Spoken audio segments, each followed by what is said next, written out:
clock. Have a great one.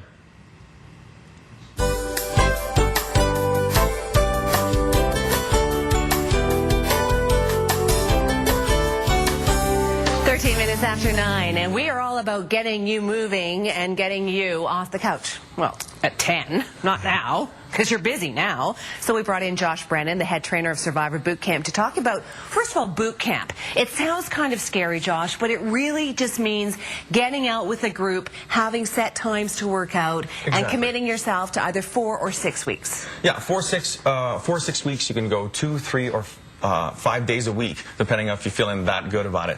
And it's just a great way to have some accountability, to go out and have a group of like-minded people and get a good exercise in. And you're talking, you can take people from inactive to medium active to whatever. You know, this isn't like you have to have a certain level of fitness to do boot camp. And people are worried that I have to do a pre-boot camp to do your boot camp. That's not what it's about. We can take all sorts of different fitness levels and progress them through. So the strongest in the class is going to get the same workout as the weakest in the class. I don't want to say the weakest, but I mean the person who's maybe the least experienced. Sure, because it's you against yourself. And you are not going to force me to take big heavy weights that you would do. And we're not going to do that because it's all relative, and that's the whole point. It's me against myself. You against yourself. Put some blinders on. Do the best that you can. Don't look around. Don't wonder about. You don't know what the backgrounds of these people are. Some of them, I've got triathletes in the classes. I've got people who haven't gone off the couch in years. You've got new moms. New moms in the class. We've got all sorts of people.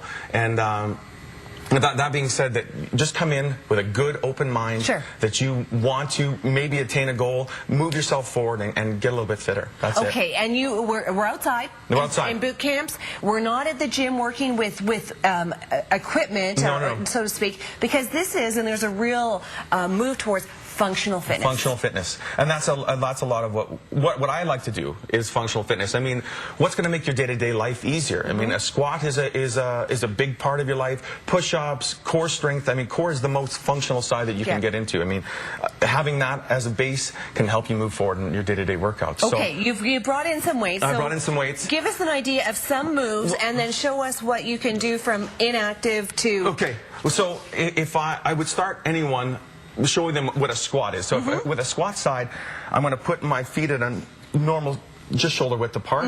I'm going to have my knees follow my toes, and I'm going to get myself down until I'm, well, perfect. I don't want to go too low, because that's not enough, and I don't want to go too short, because this isn't going to get me. Then you're not going to get it. I'm not going to get it. Okay. So if I work out, and when I can get myself down, keep my head up, my chin up, and I'm just going to squat and press. Now, when I can get to the point where I'm at 10, 15 reps easy, I can do a few sets of it, maybe we can add some weights to it. So I'm going to drop straight down and in and up. And then, as we get stronger through there, I can add in a compound exercise, meaning 2 rounds. So I could squat, and I can curl, or I can squat, and I can press. So there's different ways to really stress the body, and stress the body in a good way. I don't mean like... And that's the point. That's the point. Exercise. Yeah, exactly the point. Because we're not trying... because everyone thinks that we're out there we're not out there to have naps. You know, we're out there to push ourselves a little bit, to get ourselves a little uncomfy, and maybe make some things happen. And that's where you make progress. Yes, exactly. Is to push yourself a little bit outside of your comfort zone, but to do it sort of under supervision.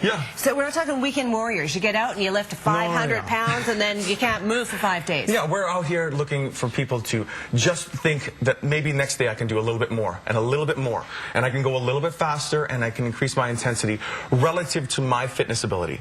Now, by the end, maybe you're going to be that much stronger, and you're going to look back and go, oh, that's where I started. And then the next round, well, that's where I started. And that's the whole point. When we look at these things, we want to look at them relative, because people get a little inside themselves and they get self-conscious. You don't have to be. Just get out and start moving.